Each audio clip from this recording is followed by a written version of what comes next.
Hello friends, मैं हूं Anuj Mittal and welcome to my channel mechanical GATE Guru. Friends, मैं आप लोगों के लिए एक नया सब्जेक्ट स्टार्ट कर रहा हूं, एक brand new subject and the name of the subject is thermodynamics. Friends, चाहे आप गेट एग्ज़ाम के लिए प्रिपेयर कर रहे हो, चाहे आप इंडियन इंजीनियरिंग सर्विस IES, चाहे आप SSC JEE, चाहे आप DMRC JEE, कोई भी PSU का एग्ज़ाम मैकेनिकल से रिलेटेड, आप जिस भी एग्ज़ाम की प्रिपरेशन कर रहे हो फ्रेंड्स, थर्मोडायनेमिक्स का ये कंप्लीट कोर्स आपके थ्योरेटिकल न्यूमेरिकल हर एक क्वेश्चंस को कवर करके देगा। कंप्लीट कोर्स होगा, किसी एक पर्टिकुलर एग्ज़ाम के लिए नहीं होगा, all over the India mechanical से रिलेटेड हर एग्ज़ाम के लिए कंप्लीट थर्मोडायनेमिक्स का ये सिलेबस रहेगा फ्रेंड्स, मैं आपको बता दूं कि यहाँ पर टोटल 10 चैप्टर हम लोग पढ़ने वाले हैं, 10 चैप्टर, और कंप्लीट आपको इन्फॉर्मेशन, कंप्लीट कंसेप्ट मैं आपको प्रोवाइड कराऊंगा। तो फ्रेंड्स, आप चैनल को सब्सक्राइब कर लेना ताकि आपको इस सब्जेक्ट के रिगार्डिंग और आने वाले नेक्स्ट सब्जेक्ट की भी प्रॉपर आपको नोटिफिकेशन मिलती रहे। हमारे SSC JEE के लिए 500 क्वेश्चन की सीरीज चल रही है और engineering service exam previous year chapter wise detailed solution इसी चैनल पर हमारे चल रही है, हमारी क्लासेस चल रही है, आप उन्हें भी देख सकते हैं। तो चलिए फ्रेंड्स, स्टार्ट करते हैं। देखिए, इंजीनियरिंग थर्मोडायनेमिक्स के अंदर जो चीज़ें हमें पढ़नी होगी, यहाँ पर सबसे पहले हमें देखना है इसके अंदर जो चैप्टर 1 है, दैट इज़ इंट्रोडक्शन। इंट्रोडक्शन में हमें देखना होगा system surrounding boundary. Introduction cover करने के बाद हम देखेंगे सिस्टम क्या होता है, सराउंडिंग क्या होता है, बाउंड्री क्या होता है। हमें देखना होगा टाइप्स ऑफ सिस्टम, कि सिस्टम के कितने टाइप्स होते हैं। हमारे पास थर्मोडायनेमिक्स को पढ़ने की बेसिकली 2 अप्रोच होती है, एक होती है मैक्रोस्कोपिक अप्रोच, एक होती है माइक्रोस्कोपिक अप्रोच। तो हमें इन दोनों अप्रोच के बारे में देखना होगा। यहाँ से भी ES में, इंजीनियरिंग सर्विस एग्जाम में और SSC JEE में क्वेश्चन आ जाते हैं। हमें देखना होगा थर्मोडायनेमिक प्रॉपर्टीज़ किसे कहते हैं, स्टेट क्या होती है, what is change of state, what is process and cycle क्या होती है। हमें देखना होगा होमोजीनियस एंड हेट्रोजीनियस सिस्टम। उसके बाद हम देखेंगे क्वासी स्टैटिक प्रोसेस क्या होती है, किसे कहते हैं क्वासी स्टैटिक प्रोसेस, और रिवर्सिबल प्रोसेस और क्वासी स्टैटिक प्रोसेस में क्या डिफरेंस रहता है। हमें देखना होगा प्योर सब्सटेंस क्या होता है। हमें कंसेप्ट्स ऑफ कंटिन्यूम, कंटिन्यूम का कंसेप्ट कहता क्या है। ये है हमारा चैप्टर नंबर 1। इसमें हम लोग इन सारी चीज़ों से डील करेंगे। गेट पॉइंट ऑफ व्यू से ये चैप्टर इतना इंपॉर्टेंट नहीं है, यहाँ से क्वेश्चंस बहुत ही कम आते हैं, ना के बराबर आते हैं। लेकिन engineering service exam, SSC JEE और आपके जो MCQs बनते हैं आपके, या फिर आप कह लीजिए PSU के एग्जाम, तो यहाँ से जनरली एक क्वेश्चन पूछा ही जाता है, यहाँ से एक क्वेश्चन पूछ लिया जाता है थर्मोडायनेमिक्स का। चलिए फ्रेंड्स, अब देखते हैं हमारा चैप्टर नंबर 2। जो सेकंड चैप्टर है उसमें हम लोग पढ़ेंगे टेम्परेचर के बारे में। टेम्परेचर का जो कंसेप्ट है वो हमें फाउलर ने 1931 में दिया था, zeroth law of thermodynamics. Zeroth law of thermodynamics में हम लोग टेम्परेचर के बारे में पढ़ते हैं, बेसिकली थर्मल इक्विलिब्रियम के बारे में पढ़ते हैं। यहाँ से हमें देखना होगा मेजरमेंट ऑफ टेम्परेचर, कि आप टेम्परेचर को मेज़र कैसे करते हो, कौन कौन से पैरामीटर्स है जिनकी हेल्प से आप टेम्परेचर को मेज़र कर सकते हो। हमें देखना होगा कंपैरिजन ऑफ थर्मोमीटर्स, की अलग अलग, जैसे आपके डिग्री सेल्सियस हो गए, आपके फ़ारेनहाइट हो गए, आपके रैंकाइन साइकिल हो गए, इनमें comparison, temperature scales, basically temperature scales. यहाँ पर हमें टेम्परेचर स्केल्स अलग अलग, जैसे मैंने बात की डिग्री सेल्सियस, फ़ारेनहाइट, इन स्केल्स के बारे में हमें देखना होगा। उसके बाद different types of temperature scales, types हो गए। पहले तो यहाँ पे टेम्परेचर स्केल होता क्या है, जैसे केल्विन स्केल हो गया, डिग्री सेल्सियस हो गया, उनमें आपस में कितनी तरह के ये पाए जाते हैं। हमें देखना होगा आइडियल गैस क्या होती है, what do you mean by ideal gas, और ये बहुत इंपॉर्टेंट टर्म है, इसे हम लोगों को अच्छे से डिटेल में देखना होगा। चलिए, चैप्टर नंबर 3 जो हमारा रहेगा, that is work transfer and heat transfer. ये सबसे इंपॉर्टेंट चैप्टर है फ्रेंड्स। यहाँ से गेट एग्जाम में क्वेश्चन पूछा जाता है, यहाँ से क्वेश्चन आने शुरू हो जाते हैं, वर्क ट्रांसफ़र और हीट ट्रांसफ़र। तो सबसे पहले वर्क ट्रांसफ़र की अगर मैं बात करता हूँ तो इसमें हमें पढ़ना है PDV वर्क और डिस्प्लेसमेंट वर्क, सबसे ज़्यादा इंपॉर्टेंट। यही आपके एग्जाम में बेसिकली जो 5 प्रोसेस होती है, कॉन्स्टेंट वॉल्यूम, कांस्टेंट प्रेशर, आपकी कांस्टेंट टेम्परेचर, एडियाबैटिक और पॉलीट्रोपिक, ये जो 5 टेम्परेचर, आइसोथर्मल, कांस्टेंट टेम्परेचर यानी आइसोथर्मल प्रोसेस, ये जो 5 प्रोसेस होती है फ्रेंड्स, इनमें हमें वर्क डन निकालना आना चाहिए, हीट हमें निकालना आना चाहिए, लेकिन बेसिकली वर्क का इंटरेक्शन इस चैप्टर में हम लोगों को पढ़ना होगा। हमें देखना होगा ये जो डिफरेंट टाइप्स ऑफ प्रोसेस, ये जो मैंने आपको 5 अलग तरह की प्रोसेस बताई है, इन सभी में वर्क की कैलकुलेशन करना हमें सीखना होगा कि आप वर्क को कैलकुलेट कैसे करते हो। Free expansion with zero work transfer, यहाँ से जनरली क्वेश्चन पूछा जाता है। उसके बाद आ जाता है हीट ट्रांसफर, इन्हीं 5 प्रोसेस में हमें हीट ट्रांसफर को निकालना सीखना होगा।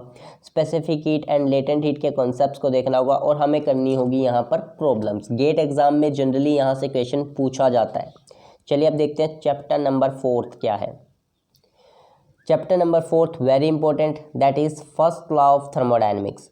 फर्स्ट लॉ ऑफ थर्मोडायनेमिक्स हमें देखना होगा क्लोज सिस्टम के लिए, फर्स्ट लॉ ऑफ थर्मोडायनेमिक्स हमें देखना होगा ओपन सिस्टम के लिए। ओपन सिस्टम के लिए हमारे पास स्टेडी फ्लो एनर्जी इक्वेशन आ जाती है, जैसे कि यहाँ पे लिखा हुआ है स्टेडी फ्लो प्रोसेस। हमें देखना होगा PMM1 perpetual motion machine of first kind क्या कहती है, and discharging and charging a tank. बहुत इंपॉर्टेंट एप्लीकेशन, ये पार्ट हमसे, ये अनस्टेडी का पार्ट बनता है, अनस्टेडी। तो यहाँ से हमें डिस्चार्जिंग एंड चार्जिंग के कुछ न्यूमेरिकल्स, कुछ प्रॉब्लम्स करने होंगे। ES पॉइंट ऑफ व्यू से काफ़ी इंपॉर्टेंट है ये। चलिए chapter number 5 very very important, that is second law of thermodynamics. यहाँ पर हम लोग बात करेंगे थर्मोडायनेमिक्स का जो सेकंड लॉ होगा। इसमें हमें देखना होगा qualitative difference between heat and work, heat और वर्क के बीच में क्वालिटी। देखिए जो फर्स्ट लॉ बात करता है ना, फर्स्ट लॉ क्वांटिटी के बेसिस पे बात करता है, लेकिन हमें यहाँ पर क्वालिटेटिव, क्वालिटी के बेसिस पर कि हीट हाई क्वालिटी है या वर्क। देखिए बेसिकली वर्क हाई क्वालिटी होती है, लो ग्रेड एनर्जी होती है आपकी हीट, तो हमें यहाँ पर क्वालिटी के बारे में बात करनी होती है। उसके बाद हम देखेंगे साइक्लिक हीट इंजन क्या होता है, एनर्जी रिजर्वायर्स हमें पढ़ने होंगे, जो हमारे पास सोर्स होता है, सिंक होता है, वो हमें देखना होगा। Kelvin Planck statement, Kelvin Planck statement जो बेसिकली हीट इंजन पर बेस्ड है, हमें केल्विन प्लैंक स्टेटमेंट के बारे में बात करनी है।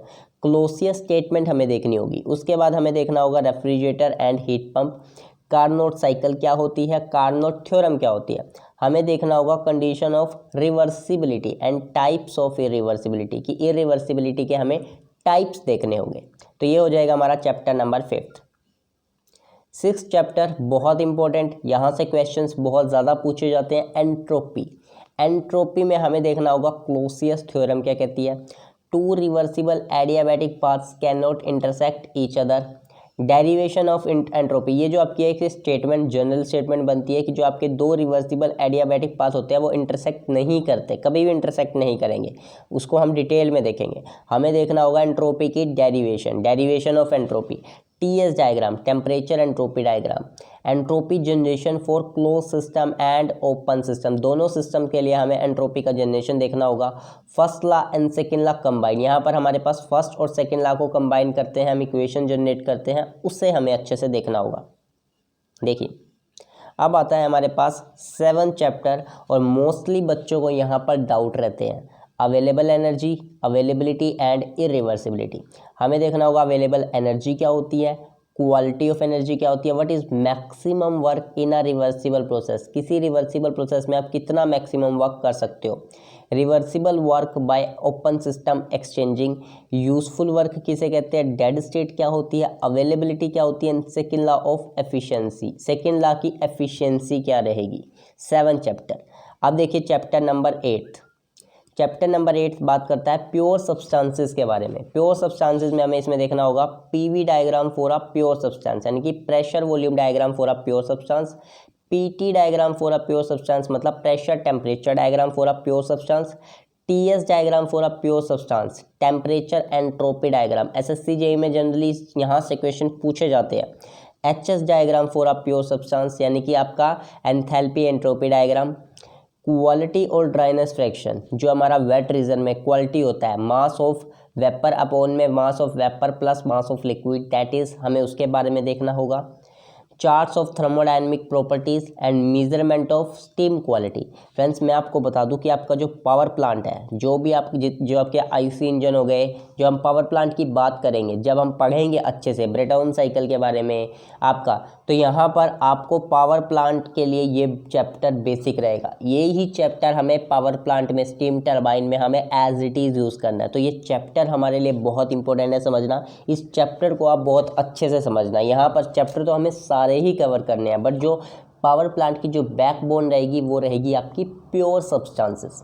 चलिए फ्रेंड्स, चैप्टर नंबर 9 देखते हैं। चैप्टर नंबर 9 में आ जाता है आपके पास प्रॉपर्टीज ऑफ गैस। गैसेस की प्रॉपर्टी, जैसे आइडियल गैस हो गई, इक्वेशन ऑफ स्टेट हो गई, internal energy, enthalpy, specific heat of gaseous mixture. उसके बाद आ गया आपका entropy of gaseous mixture. Gaseous mixture की आप एंट्रोपी कैसे निकालोगे। एंड देन आपके पास आ जाता है गिब्स फंक्शन। गिब्स फंक्शन के बारे में हमें देखना होगा। तो ये टोटल ये टॉपिक्स हमें 9th चैप्टर के अंदर देखने होंगे। And the last chapter 10th chapter, that is thermodynamic relations, TD relations. यहाँ पर हमें कुछ मैथमेटिकल थ्योरम्स देखनी होगी, मैक्सवेल की इक्वेशंस हमें रीड करनी होगी, मैक्सवेल की बेसिक इक्वेशन। यहाँ से जनरली गेट एग्जाम में भी आ जाता है इक्वेशन, टीडीएस इक्वेशन। हमें देखना होगा हीट कैपेसिटीज़ में डिफरेंस क्या होता है, रेशियो ऑफ हीट कैपेसिटीज़ हमें देखनी होगी, एनर्जी की इक्वेशन देखनी है, joule kelvin effect, joule kelvin effect के बारे में हमें पढ़ना होगा। और यहाँ से क्लॉसियस क्लैपेरियन इक्वेशन, क्लॉसियस क्लैपेरियन इक्वेशन के बारे में हमें स्टडी करना होगा। और गेट एग्जाम में यहाँ से न्यूमेरिकल बनता है, और आपके एसएससी जेई में, आईईएस में तो डायरेक्ट फॉर्मूला ही पूछ लिया जाता है, क्लॉसियस क्लैपेरियन इक्वेशन है क्या। तो बेसिकली ये 10 चैप्टर फ्रेंड्स मैं आपको थर्मोडायनेमिक्स के अंदर पढ़ाऊंगा। कंप्लीट कोर्स मैं आपको within a week, friends within a week मैं आपको कंप्लीट थर्मोडायनेमिक्स यहाँ पर पढ़ा दूँ। आपकी पूरी रिवीजन हो जाएगी। यहाँ पर थ्योरी भी अगर आप पहले पढ़ चुके हैं तो आपकी एक बहुत अच्छी रिवीजन हो जाएगी engineering service exam point of view से, चाहे आप एसएससी जेई, जैसे कि हमारे पास सितंबर में 2019 एसएससी जेई की डेट आ चुकी है। तो ये बहुत इंपॉर्टेंट कोर्स रहेगा। थर्मल इंजीनियरिंग जो आती है फ्रेंड्स, मैं आपको बता दूं एसएससी जेई में थर्मल इंजीनियरिंग 25 अप्रोक्स 20 से 25 नंबर की, और लास्ट टाइम तो ये 30 मार्क्स तक चली गई थी। तो बहुत अच्छी वेटेज पूछी जाती है थर्मल इंजीनियरिंग की। और थर्मल इंजीनियरिंग का जो बैकबोन है, जो बेसिक सब्जेक्ट है, दैट इज थर्मोडायनेमिक्स। तो यहाँ से हम लोग शुरू कर रहे हैं। आपको एग्जाम में बहुत ज़्यादा हेल्प मिल जाएगी। और यहाँ से आपके पास मैं थ्योरी प्लस न्यूमेरिकल्स, दोनों कंसेप्ट्स, दोनों चीज़ें मैं आपके साथ साथ लेकर चलूँगा। विद इन अ वीक ये सब्जेक्ट खत्म हो जाएगा फ्रेंड्स, एक हफ्ते में ये सब्जेक्ट खत्म हो जाएगा। आप इस चैनल को सब्सक्राइब कर लीजिए फ्रेंड्स, वीडियो को लाइक कर देना, और कमेंट बॉक्स में बताना कि आप इस थर्मोडायनेमिक्स के सब्जेक्ट के बाद किस सब्जेक्ट पर वीडियो चाहते हैं। तो फ्रेंड्स अगली वीडियो में हम लोग थर्मोडायनेमिक्स से स्टार्ट करेंगे। इस वीडियो में इतना ही। Best of luck, keep watching and thank you.